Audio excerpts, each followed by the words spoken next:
While reading my son's will, my daughter-in-law hissed ominously. "You won't get anything out of the 80 million. The lawyer read the will. Not a word about me. Only her triumph. But suddenly, a man ran into the room and shouted, "Don't believe them!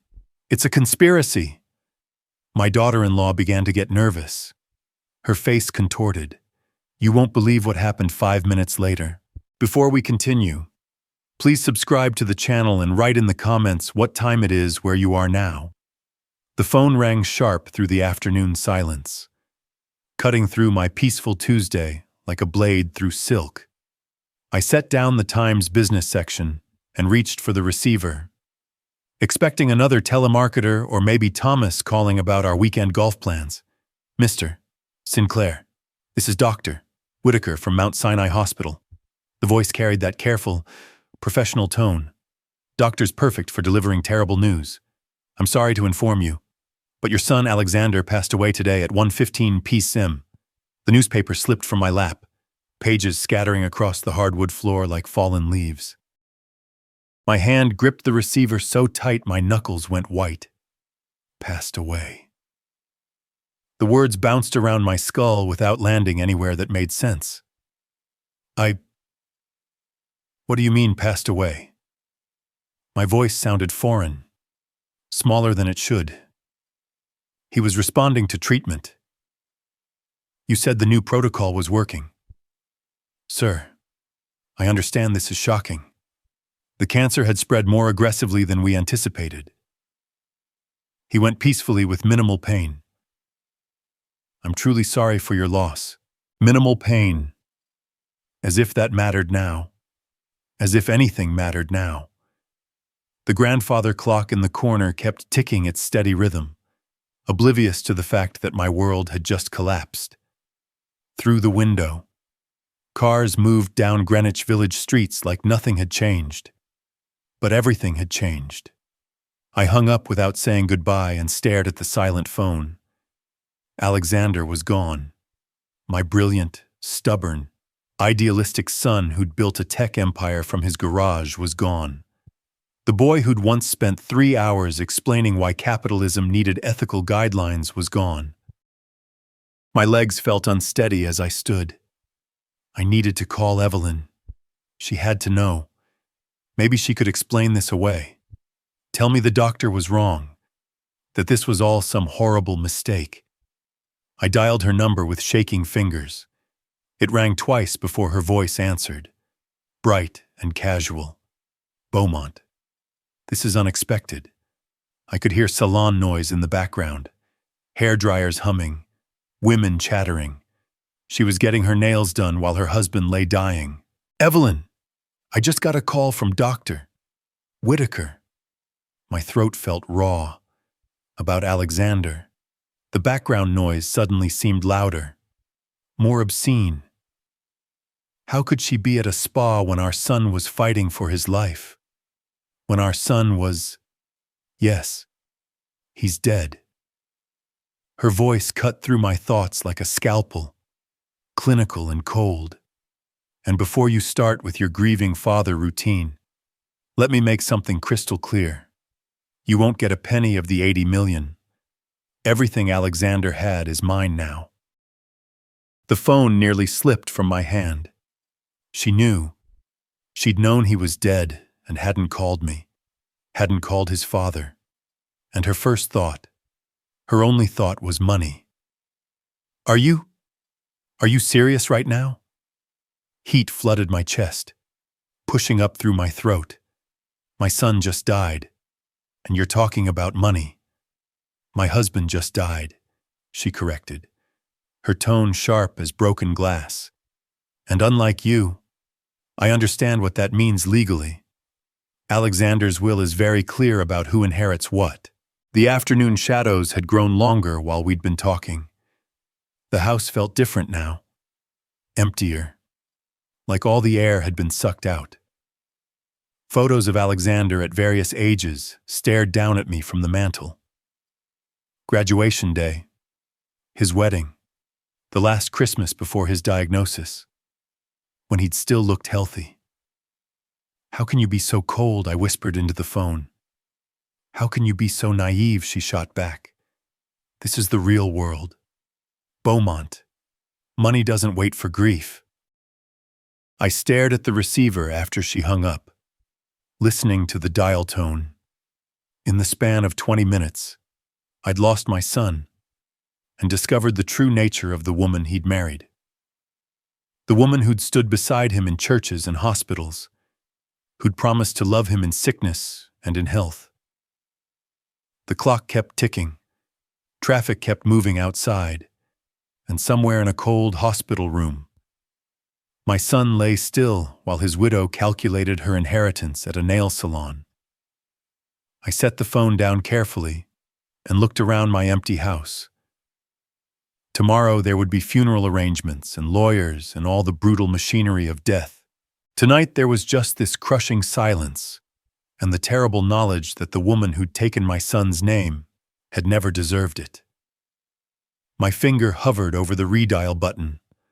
Rage was building in my chest, hot and purposeful. Evelyn thought she could dismiss me, dismiss Alexander's memory with her talk of wills and money. She was about to learn otherwise. My finger pressed redial with deliberate force.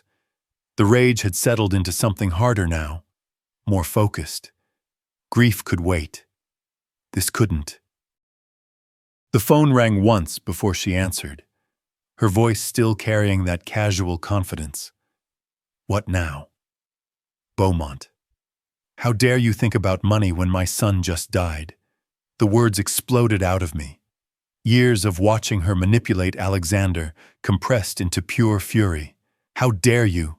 Your son was my husband, she interrupted, voice rising to match mine. And everything he built, everything he earned, everything he suffered for. It's all mine now. Not yours. Mine. I paced across the living room, my free hand clenching and unclenching.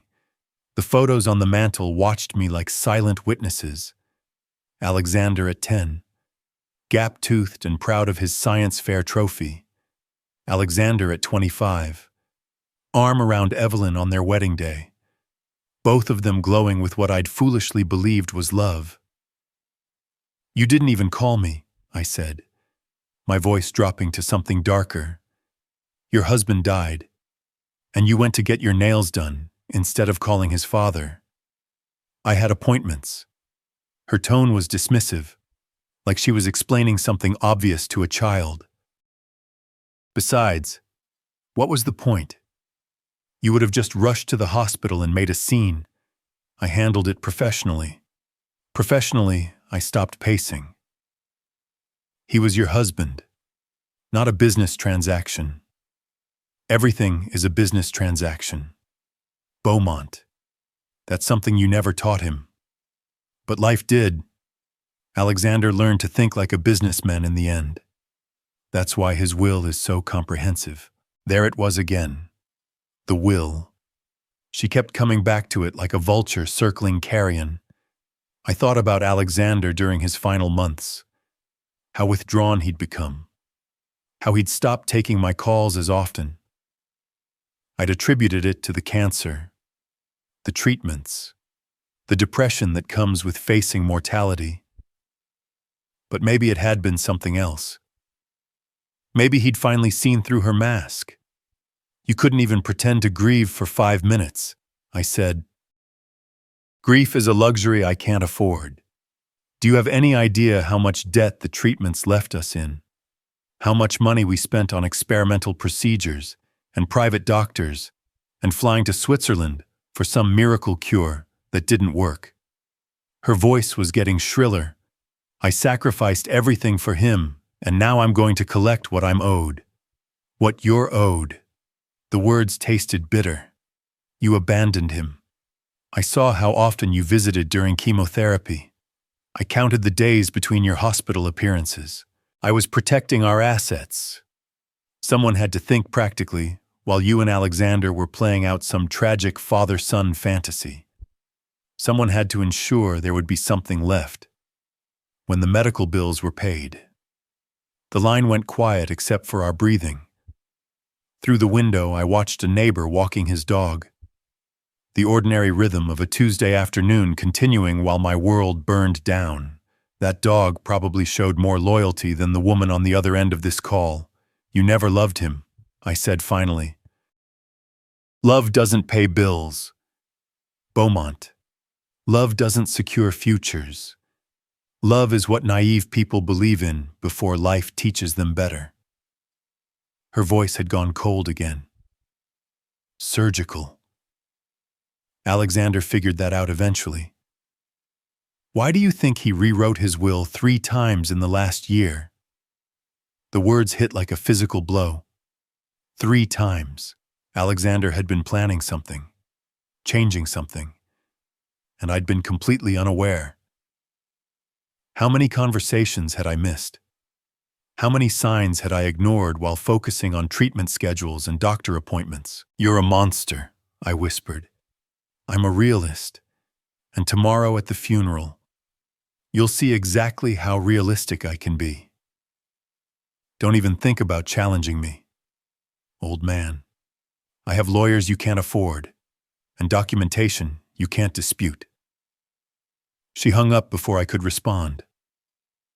I stood there holding the dead phone, my ears ringing with her words.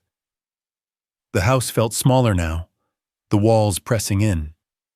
Outside, the neighbor had disappeared around the corner with his dog, leaving the street empty. I slammed the phone down hard enough to make the end table shake. A photo of Alexander's college graduation fell over, and I reached out to straighten it automatically. His young face smiled up at me, full of hope and certainty about the future. He'd been so proud that day, so eager to change the world through technology and ethical business practices. The silence stretched out around me, heavy and expectant. Tomorrow I would have to face her again in public while we buried my son. She would stand there in expensive black, playing the grieving widow, while calculating her windfall. She would accept condolences from people who had no idea what she really was. But tonight, in this quiet house full of memories, I made a promise to that young man in the graduation photo. Evelyn Sinclair thought she had won. She was about to discover just how wrong she could be. The morning light filtered through my bedroom curtains like it had every day for the past 15 years. But today, everything felt different. I lay still for a moment, letting yesterday's reality settle into my bones again. Alexander was gone. Evelyn had shown her true colors. And today I would have to face both truths in public. I sat up slowly, joints protesting the movement. Sleep had been elusive, filled with fragments of phone calls and memories of Alexander as a boy. The house felt impossibly quiet without the possibility of his weekly check-in calls. No more. Hey, Dad, how's retirement treating you? No more updates about his latest business ventures or complaints about experimental treatments. The coffee maker gurgled to life on its timer. A small mercy of routine in a world gone sideways. I shuffled to the kitchen, poured a cup, and stood at the window, watching New York City wake up. Traffic was already building on the expressway in the distance. People heading to jobs, to lives that hadn't been shattered by a phone call yesterday afternoon. My black suit hung in the closet like a uniform for grief. The last time I'd worn it was for Margaret's funeral 3 years ago. The fabric felt heavier now as I lifted it out, weighted with the memory of standing graveside while rain drummed on the umbrella above my head. Margaret would have known what to do about Evelyn. She'd always been better at reading people, better at seeing through polished surfaces to the rot beneath. I dressed carefully, adjusting the tie until it sat properly. The mirror reflected a man I barely recognized. Older, grayer, with new lines around the eyes that hadn't been there a week ago. Grief aged you instantly. I was learning. One phone call and suddenly you looked every one of your 68 years. The photo albums were stacked in the living room bookshelf, and I found myself pulling out the most recent one. Alexander's illness was documented there in brutal honesty. The gradual weight loss, the way his smile became more forced as treatments failed, the hollow look that settled into his eyes during the final months. But there were also photos of his determination, his refusal to give up, the way he'd kept working even when the cancer tried to steal his strength. Millions of dollars had gone into keeping him alive. Experimental treatments in Germany, clinical trials in Houston, a last-ditch surgery in Boston that had bought him 3 extra months. I'd paid for some of it. Alexander's insurance and business accounts had covered the rest, and Evelyn had complained about every penny spent. "We're hemorrhaging money," she'd said during one particularly brutal chemo cycle. "At what point do we accept reality?" Her favorite word. As if love and hope were luxuries only fools could afford. I closed the album and set it back on the shelf. The photos showed something else, too. Something I'd been too focused on medical reports to notice at the time. In the later pictures, Alexander rarely looked at Evelyn directly. When she was in frame at all, there was a distance between them that hadn't been there before his diagnosis. Maybe he'd started seeing through her performance. Maybe that was what she'd meant about him rewriting his will 3 times. The funeral was at 2:00. St. Bartholomew's Church, the same church where Alexander and Evelyn had been married 5 years ago. I'd walked him down the aisle that day, proud and hopeful about his future. The irony wasn't lost on me now. I packed a small bag with essentials and checked my watch. 11:30. Enough time to drive there slowly. Maybe stop by the cemetery to see the plot we'd selected.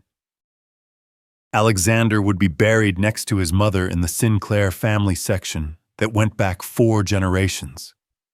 Evelyn would have preferred something more expensive, more ostentatious. But the will Alexander had written before his illness specified exactly where he wanted to rest. At least he'd gotten that right. The garage door rumbled open, and I backed the Buick out into the morning sunshine. Greenwich Village looked peaceful at this hour. Tree-lined streets, well-maintained houses, the kind of neighborhood where people still waved to each other and borrowed cups of sugar. Alexander had grown up here, learned to ride his bike on these sidewalks, built his first computer in the basement workshop. As I drove toward the expressway, my hands gripped the steering wheel tighter than necessary. Today, I would face Evelyn in front of friends, colleagues, and extended family. She would play the grieving widow perfectly, accepting sympathy while mentally cataloging who might be worth cultivating for future business relationships. She would expect me to play along, to maintain the fiction of family unity for appearances. She was going to be disappointed. The traffic moved steadily toward downtown, carrying me toward whatever confrontation awaited. In the rearview mirror, Greenwich Village grew smaller, but my resolve grew stronger. Evelyn thought she'd won by default, that money and lawyers made her untouchable. She was about to learn that some battles couldn't be bought, and some fathers would go to extraordinary lengths to protect their son's memory. The city skyline rose ahead of me, gleaming in the morning sun. Somewhere in that maze of steel and glass, Evelyn was probably getting ready too, choosing jewelry expensive enough to signal her new wealth, but tasteful enough to avoid criticism, calculating even in her grief performance. But calculation worked both ways, and I'd had all night to think about mine. I backed out of the driveway slowly, my hands steadier now than they'd been since yesterday's phone call. The morning sun slanted through the oak trees lining Washington Square, casting familiar shadows across pavement I'd driven thousands of times. But today felt different. Today I was driving toward war. The route to Woodlawn Cemetery was etched in my memory. Down Broadway to the FDR Drive, then east toward the city. Traffic moved in its predictable rhythm. Commuters heading to offices where they'd complain about meetings and deadlines. Normal problems. Problems that seemed insignificant when measured against burying your son and facing his calculating widow. A medical office building flashed past on my right, its glass facade reflecting the morning light. The sight triggered something sharp in my chest. How many times had I driven Alexander to similar buildings over the past 18 months? How many waiting rooms had we sat in together while Evelyn claimed she had prior commitments? I remembered the third chemotherapy session most clearly. Alexander had asked me to drive him because Evelyn was getting her hair colored. Hair colored while her husband fought poison with poison, while his body tried to reject the cure that might save his life. I'd sat in that sterile waiting room for 4 hours, watching other families support their loved ones, while wondering where my daughter-in-law had learned such casual cruelty. "Dad, you don't have to stay," Alexander had said when they finally wheeled him out, pale and shaking from the treatment. But his eyes said something different. His eyes said he needed his father, because his wife couldn't be bothered to show up. The memory made my jaw clench as I merged onto I-95. A sleek BMW passed me in the left lane, and I found myself wondering if it was similar to the one I'd seen Evelyn getting into last month, outside the Plaza Hotel. She'd told Alexander she was meeting with estate planners, but estate planners didn't usually require afternoon meetings at luxury hotels, and they certainly didn't require the kind of intimate body language I'd witnessed from my parking spot across the street. I'd followed her that day, something I'd never imagined myself doing, but something about her excuses had started wearing thin, especially when Alexander's condition was deteriorating, and she seemed more concerned with her social calendar than his treatment schedule. The man she'd met was tall, silver-haired, expensive suit. They'd embraced like lovers, not lawyer and client, and when they'd gone upstairs together, I'd understood exactly what kind of planning was taking place. Nathan Hargrove. I'd looked him up later. A lawyer, but not the kind who specialized in estate planning. The kind who specialized in getting rich wives out of inconvenient marriages. The kind who probably charged by the hour for more than legal advice. The city skyline grew larger ahead of me, steel and glass towers reaching toward a cloudless sky. Alexander had always loved that view, even as a child. He'd press his face against the car window during family trips downtown, counting skyscrapers and imagining the businesses housed inside them. "Someday I'll have an office up there, Dad," he'd said once, and he had. 37th floor of One World Trade Center, before the cancer made climbing even small hills a challenge. But the memory that hurt most was our last real conversation. 3 weeks before he died, he'd called me at home, his voice weak but purposeful. "Dad, I need you to know something," he'd said about Evelyn, about what's been happening. "Son, you don't need to worry about... No. Listen, I know what she's been doing, who she's been seeing." His voice carried a weight that had nothing to do with physical illness. "I've known for months. I'm taking care of it. Though, I'm taking care of everything." I'd wanted to ask more, to offer comfort or advice, but Alexander had changed the subject to my garden and his mother's old rose bushes. Now I understood why. He'd been protecting me even then, shielding me from the full scope of Evelyn's betrayal, while he put his own affairs in order. 3 times he'd rewritten his will. Evelyn had said, 3 times in his final year. What had he discovered? What had he changed? And why did she seem so confident about inheriting everything if he'd known about her affair?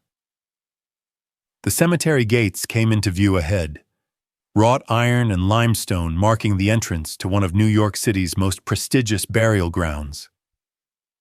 I'd purchased plots there years ago, back when death seemed like a distant concern. Margaret rested there now, and soon Alexander would join her in the Sinclair family section. But first I had to survive whatever performance Evelyn had planned for today. She'd want to play the grieving widow for the crowd, accepting condolences while mentally calculating her windfall.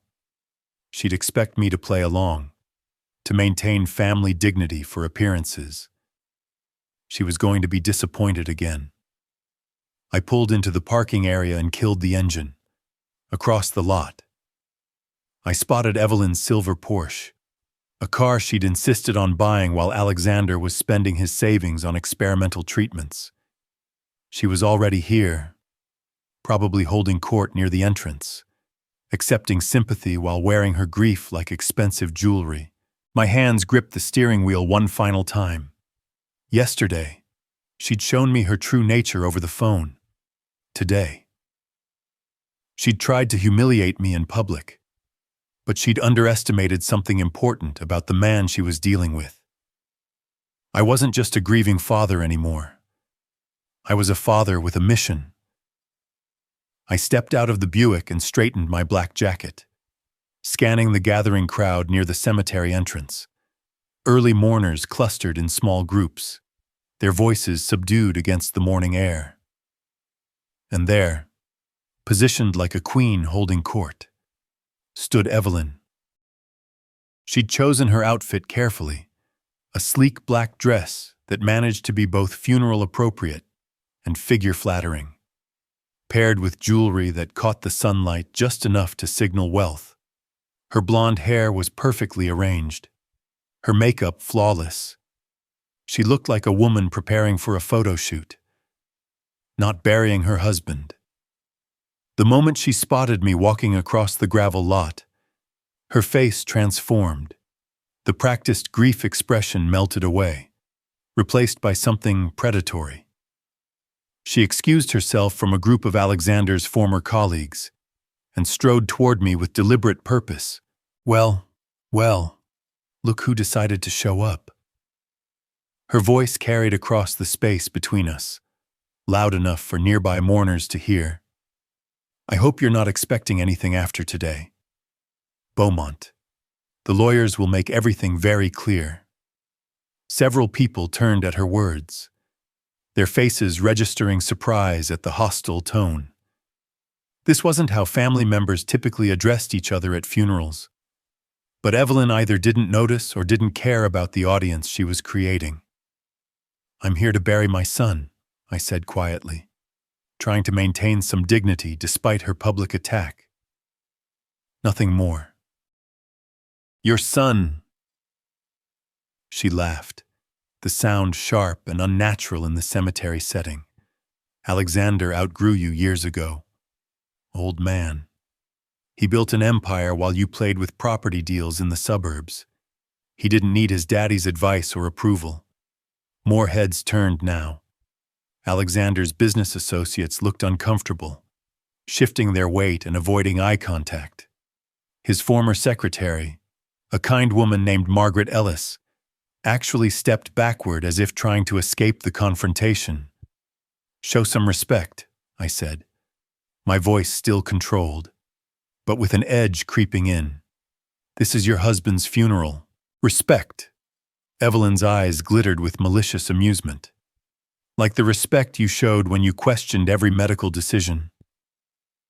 Like the respect you showed when you insisted on those expensive treatments that bankrupted us. Her voice rose higher, drawing more attention. Alexander finally had peace in his last weeks because I convinced him to stop listening to your false hope. The words hit like physical blows. She was rewriting history, making it sound like I'd been the one prolonging Alexander's suffering, making it sound like she'd been the voice of compassion while I'd been the unrealistic optimist demanding pointless procedures. That's not what happened, I said, my hands clenching into fists at my sides. Isn't it? She stepped closer, invading my personal space with the confidence of someone who believed she held all the power. Tell me, Beaumont, when was the last time Alexander actually asked for your opinion about anything important? When was the last time he called you first with good news or bad news? The questions stung, because they contained just enough truth to wound. Alexander had been pulling away in his final months, but I'd attributed it to his illness, his struggle with mortality. I'd never considered that his wife might be poisoning him against his own father.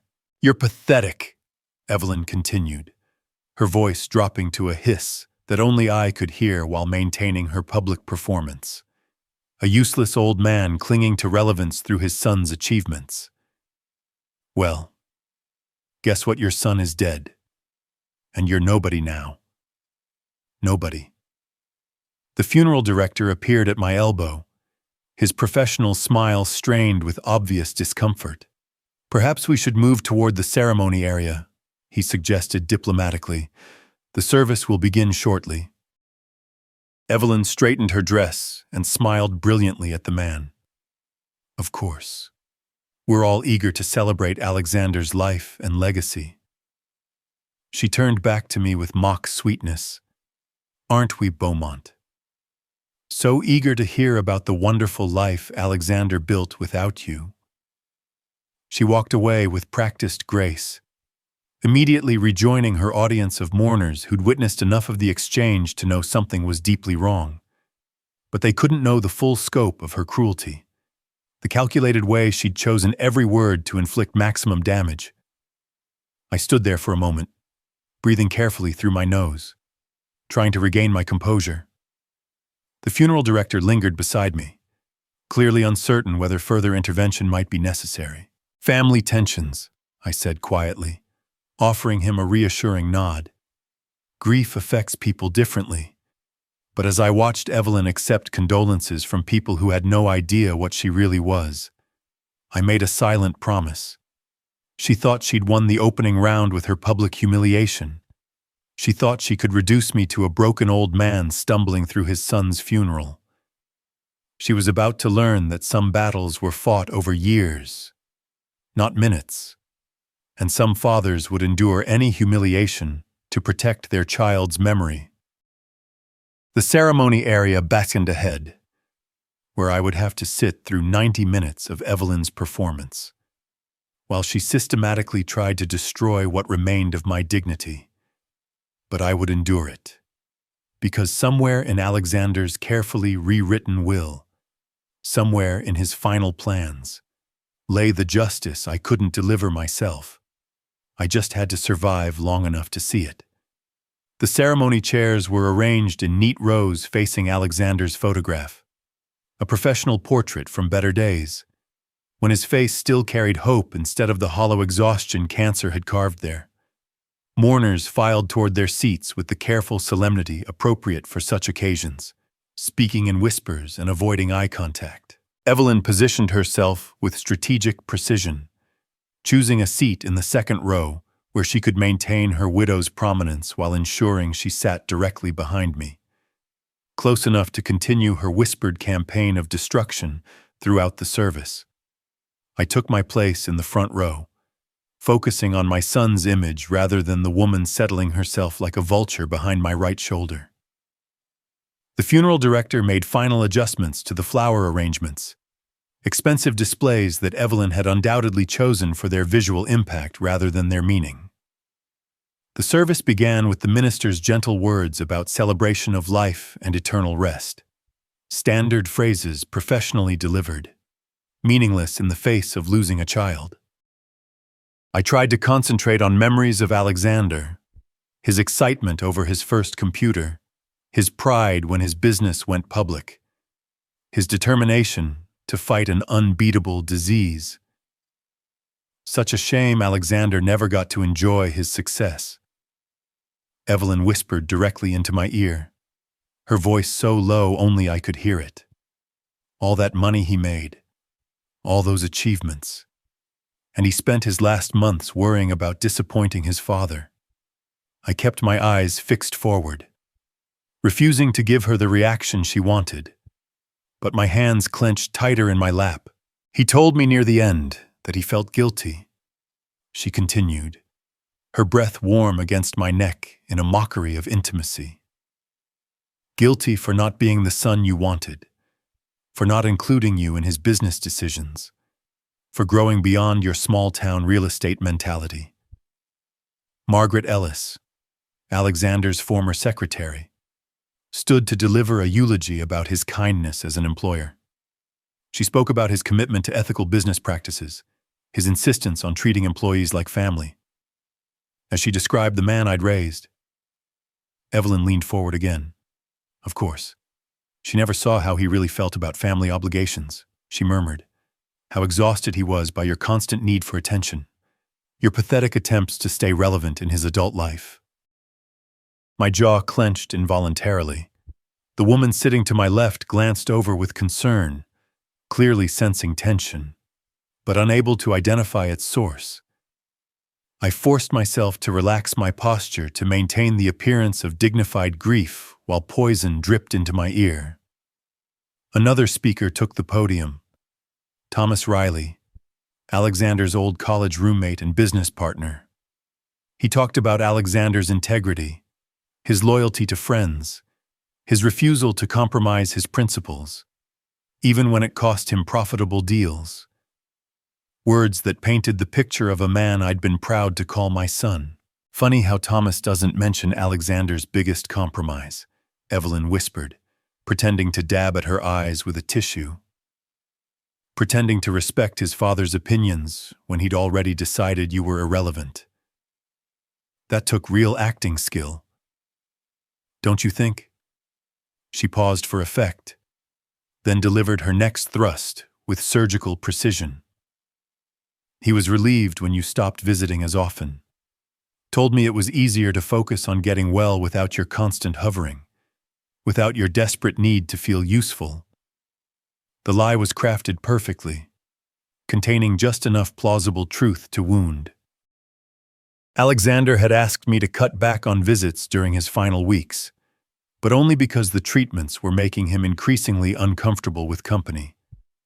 I'd respected his need for privacy, never suspecting his wife was using my absence to isolate him further. Thomas finished his remarks and returned to his seat. The minister began reading from scripture about valleys and shadows, words meant to comfort, but falling flat in the face of genuine grief. Other mourners dabbed at their eyes with tissues. Evelyn reached across to touch my shoulder in a gesture that would look supportive to observers. You know what the saddest part is, she said, her fingers digging into my jacket with false comfort. Alexander died believing his father loved him. He never realized you just loved the idea of having a successful son to brag about. The reflected glory. The way people looked at you differently when they learned who your son was. My breathing grew shallow. Around us, people shifted in their seats as the service moved toward its conclusion. The minister spoke about resurrection and hope, concepts that felt abstract when your child was the one being buried. That's why his will is so generous to me, Evelyn continued relentlessly. He knew I loved him for himself, not for what he could do for my reputation, not for the validation he could provide to an aging father desperate to matter. She leaned back, then satisfied with her work. I could hear her adjusting her clothing, preparing for the final phase of her performance. In a few minutes, she would stand and accept condolences with perfect grace, playing the devastated widow, while I sat here processing the systematic demolition of my relationship with my son. But as the minister moved toward his closing prayer, I realized something important. Evelyn's cruelty was too calculated, too specific. She wasn't just venting grief or striking out randomly. She was working from a script, delivering precisely crafted wounds designed to destroy my confidence before whatever came next, which meant she was afraid of something. Something about today, about the will reading, about information she thought I might possess. Her sustained attack wasn't the behavior of someone completely confident in their position. It was the behavior of someone trying to break their opponent before the real battle began. The service concluded with a benediction and the gentle suggestion that mourners proceed to the graveside. People began standing, gathering purses and adjusting coats. Evelyn rose gracefully and immediately began accepting sympathy from nearby attendees, transforming back into the grieving widow with practiced ease. But she'd miscalculated something crucial. She'd assumed her words would leave me broken and defeated. Instead, they'd revealed her desperation, and that knowledge would have to sustain me through whatever came next. Cars pulled away from Woodlawn Cemetery in a somber procession, but I barely registered the movement around me. The funeral had drained something essential from my core, leaving me hollow as an empty vessel. Evelyn's systematic cruelty during the service had accomplished exactly what she had intended. I felt beaten down, defenseless, ready to accept whatever final humiliation awaited at the lawyer's office. One World Trade Center rose ahead of us like a monument to corporate power, its glass reflecting the afternoon sun in sharp geometric patterns. 15 minutes of downtown traffic had passed in a blur, while I processed the morning's emotional assault. Now we were parking in the underground garage, preparing for the final act of this carefully orchestrated drama. Evelyn emerged from her Porsche, looking refreshed rather than grieved, as if the funeral had energized rather than depleted her. She'd reapplied her lipstick and straightened her dress, transforming back into the poised, professional woman who'd charmed her way into my son's life 5 years ago. The grieving widow performance was over. Now came the business meeting. Nathan Hargrove waited for us in the lobby, his silver hair immaculate and his expensive suit perfectly tailored. He greeted Evelyn with the kind of lingering handshake that confirmed everything I'd suspected about their relationship, then offered me a professionally appropriate nod. "My condolences again, Mr. Sinclair," he said, his voice carrying just the right amount of sympathy. "I know this is difficult, but we'll make the proceedings as painless as possible." The elevator ride to the 37th floor felt endless. Evelyn stood close enough to Nathan that their shoulders touched, while I occupied the opposite corner like a defeated old man being escorted to his execution. The floor numbers climbed steadily, 20, 25, 30, each digit marking my progression toward financial ruin. Nathan's office occupied a corner of the building with floor-to-ceiling windows overlooking the Hudson River. The conference table was polished mahogany, surrounded by leather chairs that probably cost more than most people's monthly salaries. Everything about the space screamed success, power, authority, the perfect stage for Evelyn's final victory. "Please have a seat wherever you're comfortable," Nathan said, gesturing toward the chairs. But Evelyn had already positioned herself at his right hand, claiming the seat of honor beside the man who would deliver her prize. I took a chair across the table, isolated like a defendant facing judgment. The will documents lay in a neat stack before Nathan, bound in blue folders that gave them official weight. He arranged his reading glasses with theatrical precision, cleared his throat, and assumed the grave expression appropriate for such moments. "Before we begin," Evelyn said, her voice honey-sweet with false concern, "I want you to know I hold no grudges. Beaumont. Alexander's illness was hard on all of us. I understand if you had expectations about his final wishes." She leaned forward slightly, her eyes bright with anticipation. "But you need to prepare yourself for disappointment. The will is very clear about who inherits the 80 million.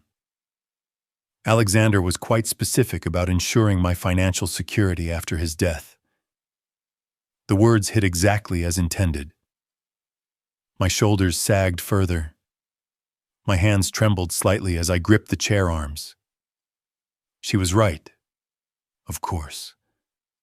Why would Alexander leave anything substantial to his father when he had a young wife to protect?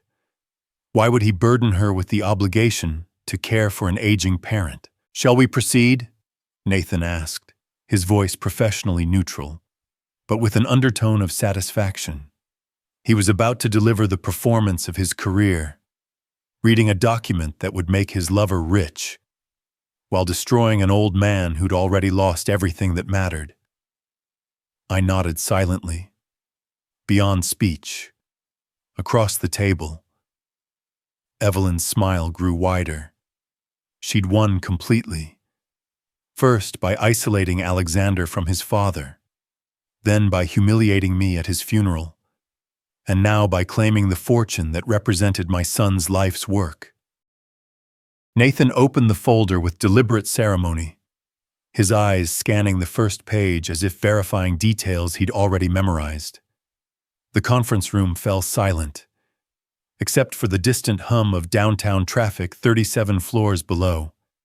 "This is the last will and testament of Alexander James Sinclair," he began formally, his voice carrying the weight of legal authority. Dated April 20th, 2025. Evelyn's breathing quickened slightly. I closed my eyes, preparing for the final blow that would leave me with nothing but memories of the son who'd apparently forgotten his father in his final months. Nathan cleared his throat again, preparing to read the document that would complete my destruction. I, Alexander James Sinclair, being of sound mind and disposing memory, do hereby revoke all previous wills and codicils made by me, and declare this to be my last will and testament. Nathan's voice carried perfect authority as he read from the document, each word dropping into the silence like stones into still water. I kept my eyes fixed on my hands, watching them tremble slightly despite my efforts at control. Across the table, Evelyn sat perfectly still, but I could feel her satisfaction radiating like heat from a furnace. "To my beloved wife, Evelyn Catherine Sinclair, who has shown such devoted care during my illness, and who deserves financial security in her widowhood. I leave all my assets, properties, and monetary inheritance." Nathan paused meaningfully. "This includes my technology company shares, real estate holdings, investment portfolios, and liquid assets, totaling approximately $80 million. The words crashed over me like a physical blow. 80 million. Everything Alexander had built, everything he'd achieved flowing to the woman who'd betrayed him while he lay dying. The woman who'd spent his final months planning his funeral and calculating her windfall. Furthermore, Nathan continued, his voice growing more confident, I specifically direct that this inheritance not be subject to any family claims or expectations. My wife's financial independence is paramount, and she should feel no obligation to support extended family members who may believe themselves entitled to my estate. Extended family members. The phrase was a knife twisted in the wound. That's how my son had seen me in his final months. Not as the father who'd raised him, not as the man who'd driven him to countless treatments, but as an obligation to be dismissed. Evelyn's hand moved to cover her mouth in a gesture of shock, but I caught the flash of triumph in her eyes.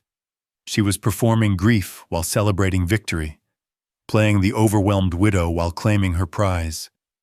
There are additional provisions regarding charitable donations and minor bequests, Nathan said, flipping through pages with professional efficiency. But the primary inheritance is clear and unambiguous. Mrs. Sinclair inherits the entirety of her husband's estate. The conference room felt airless, the windows suddenly seeming more like barriers than openings. Outside, New York City continued its busy rhythm, people pursuing their lives and dreams, while mine collapsed into rubble. Alexander's final judgment had been delivered with legal precision. His father was worth nothing. I need a moment, I whispered, my voice barely audible. Of course, Evelyn said, her tone dripping with false sympathy. This must be overwhelming. I know you had hopes. She trailed off delicately, as if sparing my feelings while delivering the final thrust. Nathan began organizing his papers with satisfied efficiency. The document has been properly witnessed and notarized. Mrs. Sinclair, we can begin the probate process immediately. With an estate this size, there will be some procedural requirements, but nothing complicated. Thank you, Nathan, Evelyn said warmly. Alexander chose his lawyer well. I'm grateful for your thorough attention to his wishes. The exchange carried undertones that made my stomach turn. Even now, in the moment of their triumph, they couldn't resist subtle references to their collaboration. Nathan's thorough attention hadn't been limited to legal documents, and they both knew it. Mr. Sinclair. Nathan addressed me with professional courtesy tinged with pity. I understand this isn't the outcome you might have hoped for, but I assure you the will is legally binding and reflects your son's considered judgment about his estate. I looked up at him. This silver-haired criminal who'd stolen my son's wife and now his fortune. He really left me nothing. There are small bequests, Nathan said, consulting his papers, some personal items, family photographs, things of sentimental rather than monetary value. But the bulk of the estate. He gestured toward Evelyn with apologetic finality. She leaned forward with mock concern. Beaumont. I hope you understand this isn't personal. Alexander wanted to ensure my security. He knew I'd given up my career to care for him, that I'd sacrificed my earning potential for his needs. Given up her career. The phrase would have been laughable if it hadn't been so cruel. Her career had consisted of modeling jobs that dried up by her 30s, leaving her hunting for a wealthy husband to support her lifestyle. Alexander had been her salvation, not her sacrifice. The probate process typically takes several months, Nathan explained. But given the straightforward nature of this will, we should be able to expedite matters. Mrs. Sinclair, you'll have access to immediate funds for expenses with the full inheritance transferred upon completion. Evelyn nodded gracefully. I appreciate your efficiency. Alexander always said you were the most thorough lawyer he'd ever worked with. Always said. Another lie for the pile. Alexander had met Nathan through Evelyn, had hired him on her recommendation during his illness. The thorough attention had started long before any legal work began. I sat in my chair like a broken man, watching them discuss the dismantling of my son's legacy with professional satisfaction. Everything Alexander had built would flow to his calculating widow, who would probably spend it on luxury vacations and expensive jewelry, while forgetting the man who'd made it possible. The conference room fell quiet as Nathan concluded his reading. Outside the windows, afternoon shadows grew longer across the city. Somewhere in those towers and streets, people were building lives and chasing dreams. Mine had just ended in a lawyer's office with the reading of a will that erased me from my son's story. Evelyn smiled at me across the polished table, her victory complete. Well, Evelyn said, her voice bright with satisfaction, I suppose we should discuss the timeline for... The conference room door burst open with explosive force, slamming against the wall hard enough to rattle the windows. Thomas Riley stood in the doorway, his face flushed from running, his tie askew, clutching a manila envelope against his chest like a shield.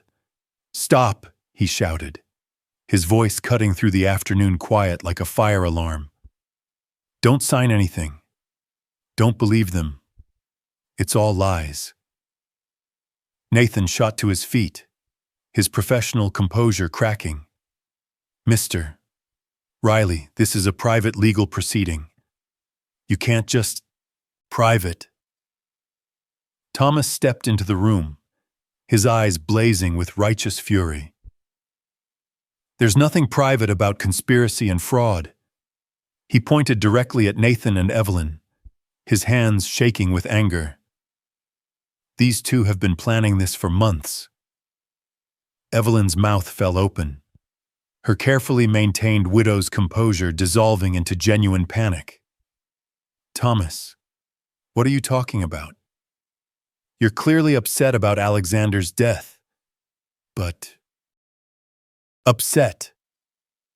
Thomas's voice rose higher, filling the corporate conference room with raw emotion. "I'm upset that you've been screwing this crooked lawyer while my best friend was dying. I'm upset that you forged his will. I'm upset that you're trying to steal everything he worked for." The words hit the room like grenades, each accusation exploding against the polished mahogany and floor-to-ceiling windows. Nathan had gone pale, his silver hair suddenly looking less distinguished and more desperate. Evelyn gripped her chair arms so tightly her knuckles had turned white. That's an outrageous accusation," Nathan stammered, but his voice carried no conviction. "Mr. Riley, you're clearly distraught." "Distraught." Thomas laughed bitterly, advancing toward the conference table. "You want to know what's distraught Alexander calling me 3 weeks before he died? Telling me about the private investigator he'd hired. Telling me about the photos of you two at the Plaza Hotel. Telling me how his loving wife was planning to steal his fortune the moment he stopped breathing." I felt something shift inside my chest, a spark of hope fighting against the crushing weight of despair. Thomas's words were landing with the force of truth, each detail too specific to be fabrication. "You're lying," Evelyn said, but her voice had lost its confident edge. "Alexander never suspected anything. He trusted me completely. Trusted you." Thomas pulled a photograph from his envelope and slammed it onto the conference table. "Then explain this picture of you and Loverboy here in a hotel room last month. Explain the credit card records showing lunch dates while Alexander was getting chemotherapy. Explain the phone records showing 2-hour conversations with Nathan while your husband was fighting for his life." Nathan lurched forward, reaching for the photograph, but Thomas snatched it back. "Don't even think about it. Counselor, I've got copies of everything. Bank records, hotel receipts, phone logs, and most importantly," he held up a sealed envelope with trembling fingers, "a copy of Alexander's real will, the one he wrote after he found out about your affair." The silence that followed was deafening. Through the windows, New York City sprawled in afternoon sunlight, oblivious to the drama playing out 37 floors above the street. But inside this conference room, the carefully constructed world of lies was collapsing with devastating precision.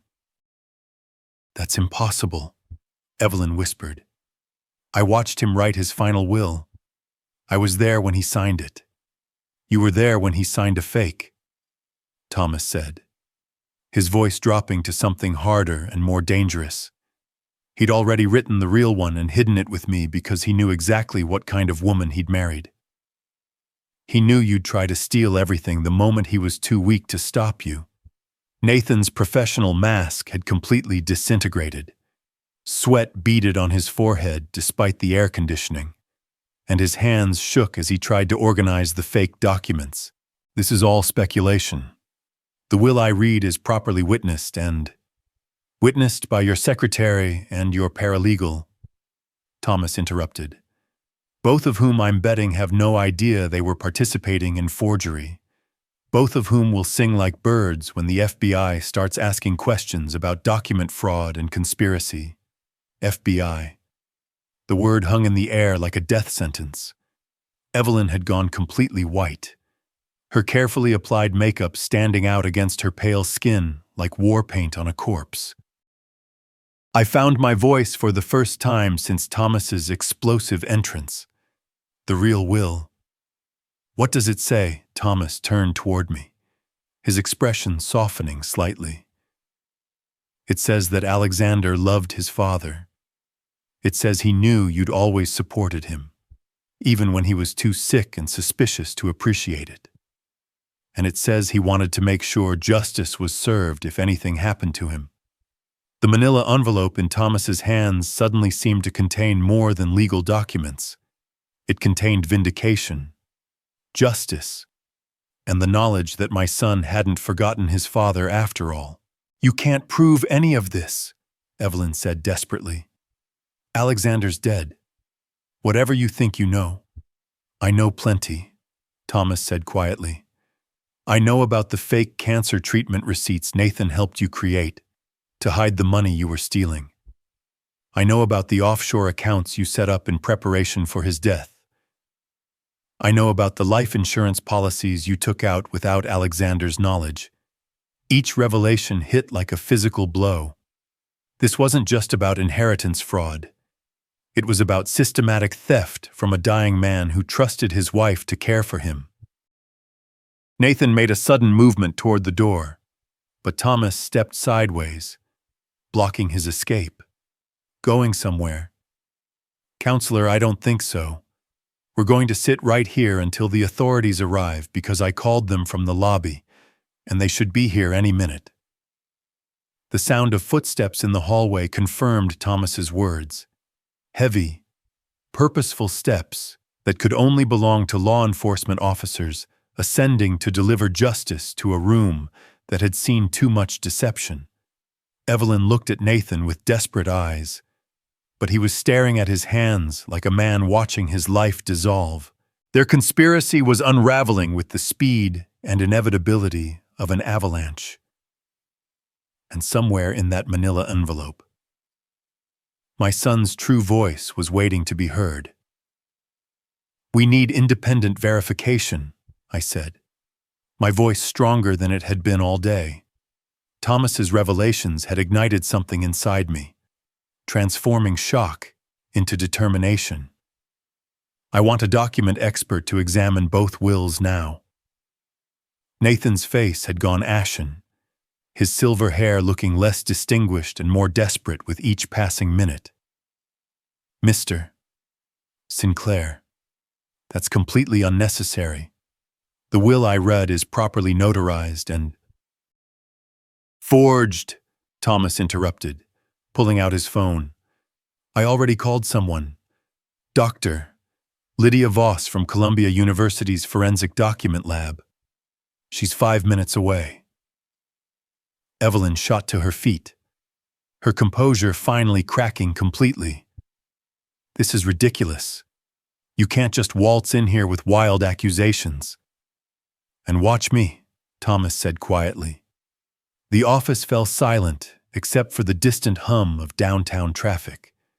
Nathan kept shuffling papers like a man rearranging deck chairs on a sinking ship, while Evelyn paced near the windows, her expensive heels clicking against the marble floor in an agitated rhythm. Dr. Voss arrived with professional efficiency, carrying a leather case that reminded me of a medical bag. She was younger than I'd expected, probably early 40s, with keen eyes behind wire-rimmed glasses and an air of scientific authority that made Nathan visibly nervous. Mr. Riley briefed me on the situation, she said, setting her case on the conference table. I understand there are questions about document authenticity. May I see the contested will? Atena hesitated, his hand hovering over the blue folder. I'm not sure this is legally appropriate without proper— Hand it over, I said, my patience finally exhausted. Unless you have something to hide. Doctor. Voss examined the document with methodical precision, using magnifying equipment and specialized lighting from her case. Her expression remained neutral, but I caught her eyebrows rising slightly as she studied the signature area. "Interesting," she murmured, making notes on a tablet. "The ink composition appears inconsistent with the paper date. And this signature..." She looked up at Nathan with sharp eyes. "When exactly did you witness this document being signed?" "April 20th, Nathan said automatically, then caught himself. "I mean, that's the date listed on the ink analysis suggests this signature was made no earlier than last week." "Doctor," Voss said calmly, "possibly within the last few days. Would you care to explain that discrepancy?" Evelyn's pacing stopped abruptly. Nathan's Adam's apple bobbed as he swallowed hard, clearly searching for an explanation that wouldn't incriminate him further. "There's more," Thomas said, producing a sealed envelope from his jacket. "Alexander gave me this 3 weeks before he died. His real will, witnessed by his doctor and his accountant, both men who had no reason to lie." "Doctor," Voss examined the envelope seal with professional interest. "This appears intact. The paper stock is different from the questioned document, and the age characteristics are consistent with the claimed date. We need to verify its contents," I said. "Is there a way to access Alexander's bank records? He mentioned keeping important documents in his safety deposit box." Thomas nodded. "I have authorization. Alexander made me a backup executor specifically for this situation. He suspected Evelyn might try something after he died." The trip to First National took 15 minutes, our unlikely procession moving through downtown New York City like a legal parade. Dr. Voss rode with me, her equipment case secured in my back seat, while Thomas followed in his Honda. Evelyn and Nathan brought up the rear in her Porsche, both looking like condemned prisoners being escorted to their execution. The bank manager, a nervous man named Peterson, verified Thomas's authorization with multiple phone calls and computer checks. Alexander had indeed named Thomas as backup executor with specific instructions that his safety deposit box be opened in case of suspected document fraud. "Your son was very thorough," Peterson told me as we descended to the vault level. "He updated these instructions just 6 weeks ago during his final office visit." The safety deposit box contained exactly what Thomas had promised. A sealed envelope marked final will and testament in Alexander's careful handwriting, along with a separate letter addressed to me personally. Dr. Voss supervised the opening process, documenting everything with photographs and careful chain of custody procedures. As she broke the seal on the will envelope, Evelyn made one last desperate attempt. "Whatever that says, it doesn't matter," she said, her voice cracking with strain. Alexander was on heavy medication toward the end. He wasn't thinking clearly.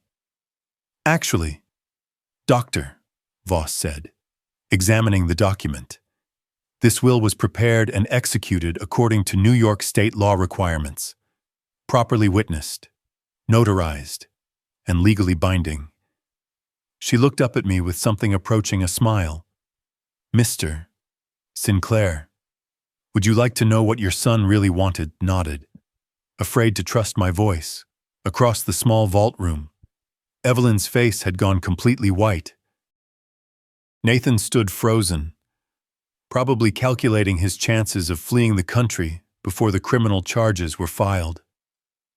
"I think, Doctor," Voss said, "we should return to the office for a proper reading. This document deserves the same formal respect that was given to the forgery." As we walked back toward the elevators, I felt something I hadn't experienced since Tuesday afternoon. Hope. Real hope, backed by evidence and professional verification, behind me. I could hear Evelyn and Nathan whispering desperately to each other, their conspiracy collapsing with each step toward the truth. Back in Nathan's conference room, The atmosphere had completely transformed. Doctor Voss sat at the head of the table where Nathan had presided over his fraudulent reading. The authentic will spread before her like evidence in a courtroom. I took the seat closest to her, while Thomas positioned himself across from our defeated conspirators. Evelyn looked like she'd aged 10 years in the past hour. Her perfect makeup had smudged from nervous touching, and her hands trembled as she gripped her chair arms. Nathan stared at his expensive desk as if memorizing it, probably realizing this might be his last day practicing law. "This document, Dr.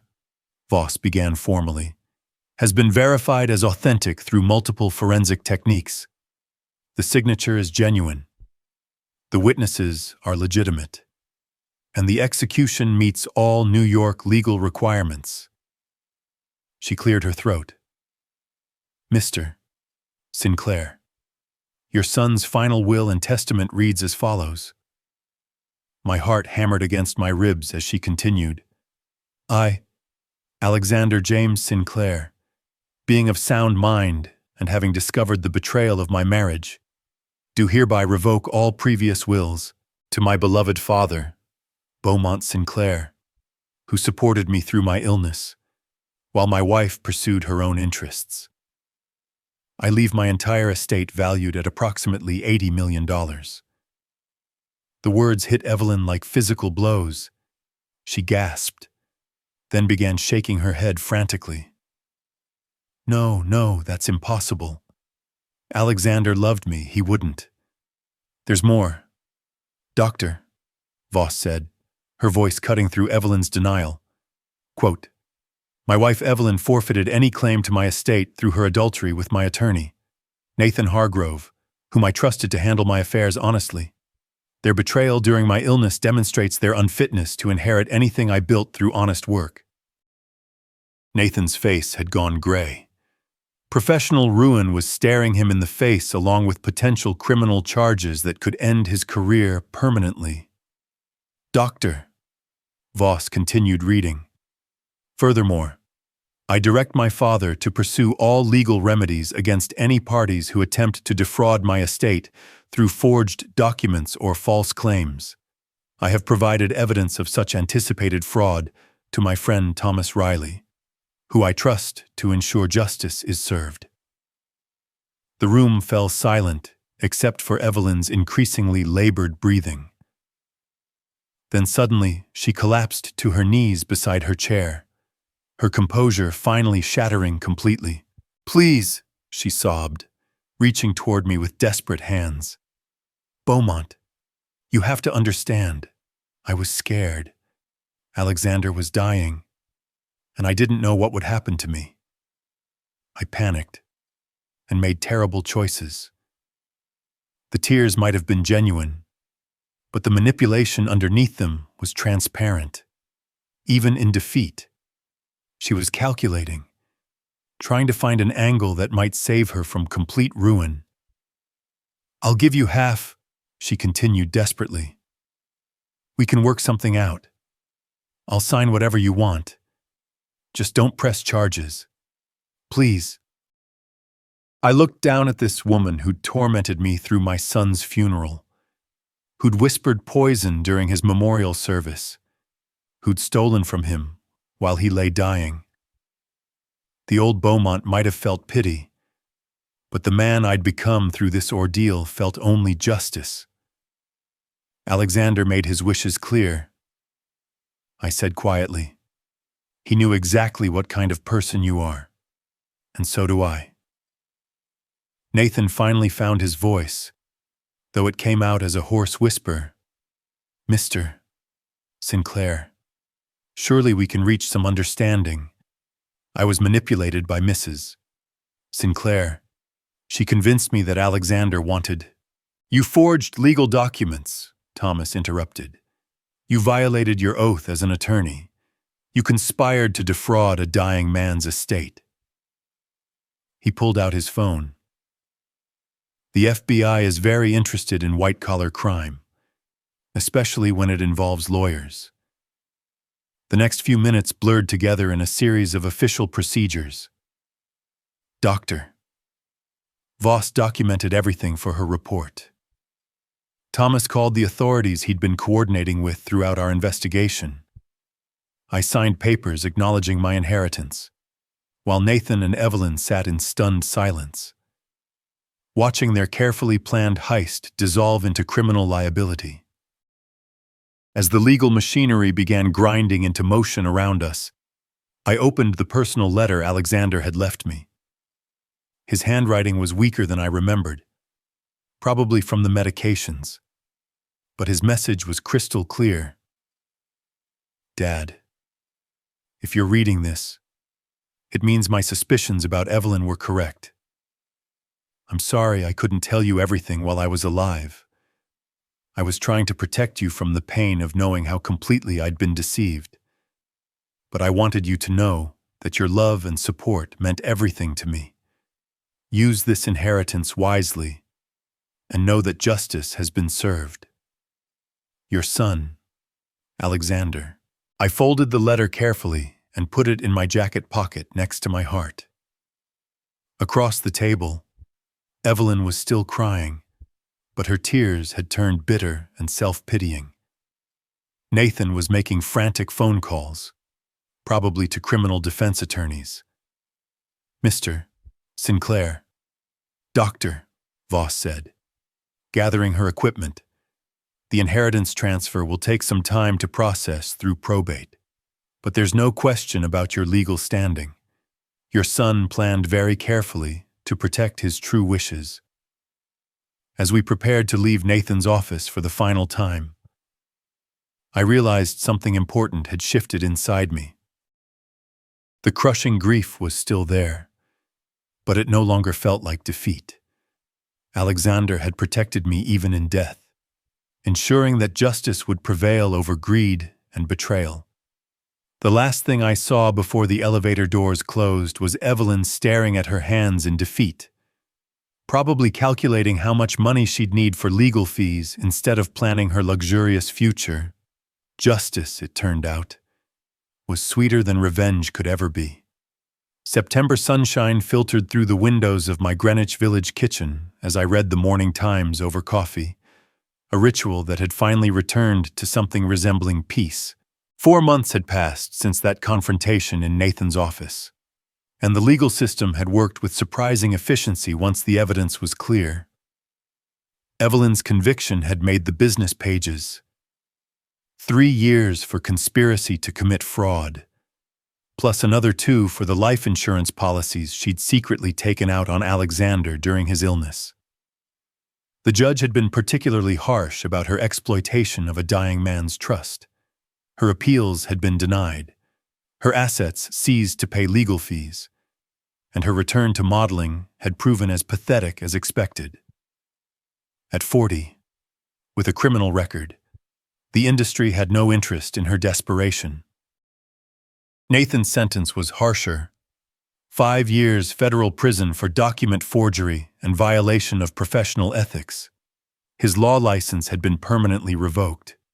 His reputation destroyed so thoroughly that even his former colleagues refused to acknowledge they'd known him. I'd heard through Thomas that he was serving his time in a minimum security facility upstate, probably calculating how many years remained before he could attempt to rebuild some kind of life. The irony wasn't lost on me. They'd conspired to steal $80 million and ended up with nothing but orange jumpsuits and criminal records. Meanwhile, I'd discovered that wealth, when earned through justice rather than greed, carried different responsibilities. The first thing I'd done was establish the Alexander Sinclair Cancer Research Foundation, donating $20 million to fund the experimental treatments that might help other families avoid our tragedy. Mount Sinai Hospital now had a wing dedicated to innovative cancer therapies with Alexander's photo in the lobby, showing him at his best. Young, hopeful, building his first computer company. The house felt different now, too. I'd made some improvements, a new kitchen, updated heating system, fresh paint, but kept the essential character intact. This was still the home where Alexander had learned to ride his bike and built his first computer. Luxury, for the sake of luxury, held no appeal when I'd seen what it did to people like Evelyn. Thomas had become a regular visitor, helping me navigate the technical aspects of the foundation, and occasionally joining me for the golf games we'd planned before Alexander's death. He'd never accepted any payment for his crucial role in exposing the conspiracy, claiming that friendship couldn't be bought. But I'd quietly arranged for his daughter's college fund to receive a substantial boost, ensuring she'd graduate debt-free. Mr.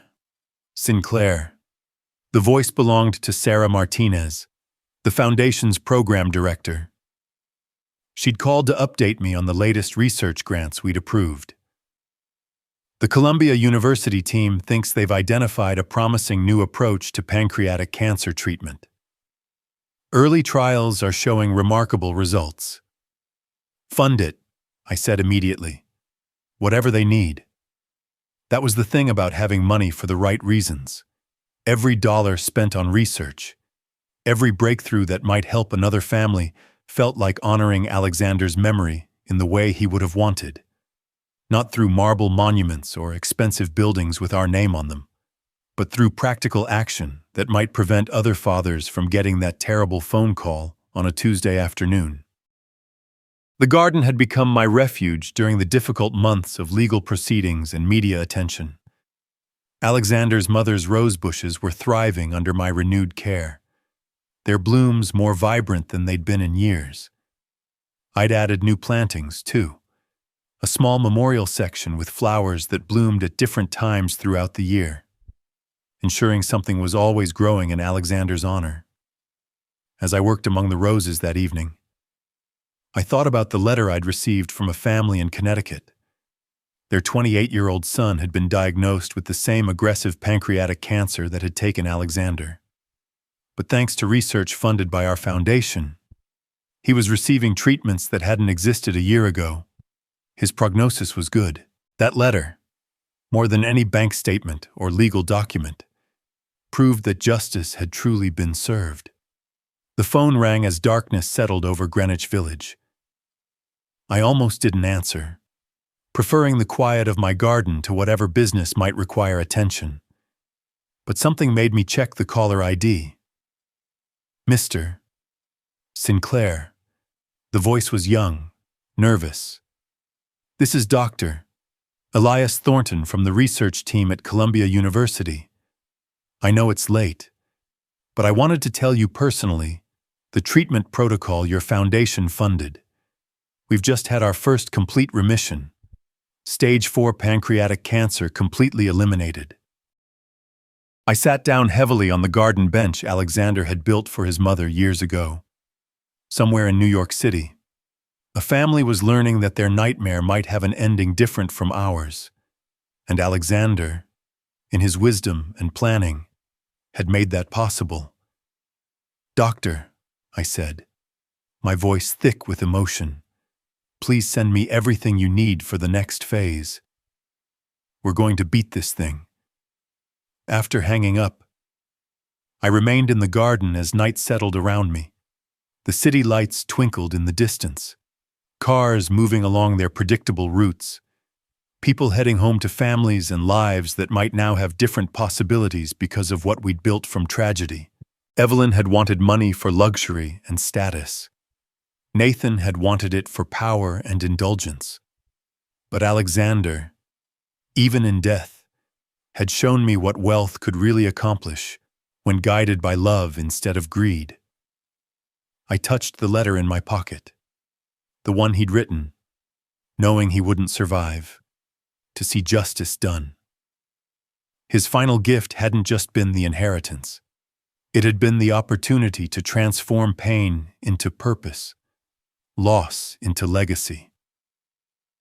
The roses rustled softly in the evening breeze, and for the first time since that terrible Tuesday phone call, I felt genuinely at peace. Justice wasn't just about punishment for those who'd done wrong. It was about ensuring that good could triumph from the ashes of betrayal. that love could outlast even death, and that a father's final act could protect not just his own family, but countless others facing the same fight. Alexander would have been proud. As the stars emerged above the garden, I whispered a quiet thanks to the night sky. Alexander's spirit lingered in every bloom. Every breakthrough his legacy would spark. His story reminds us that true strength blooms from the darkest soil, turning betrayal into beacons for others. What touched you most in this tale of loss and redemption? Share your thoughts in the comments below. And let's discuss how love endures beyond the grave. Your questions could inspire our next story, so drop them here and connect with fellow listeners. To hear the next gripping narrative, click the box on the left. Thank you for joining this journey.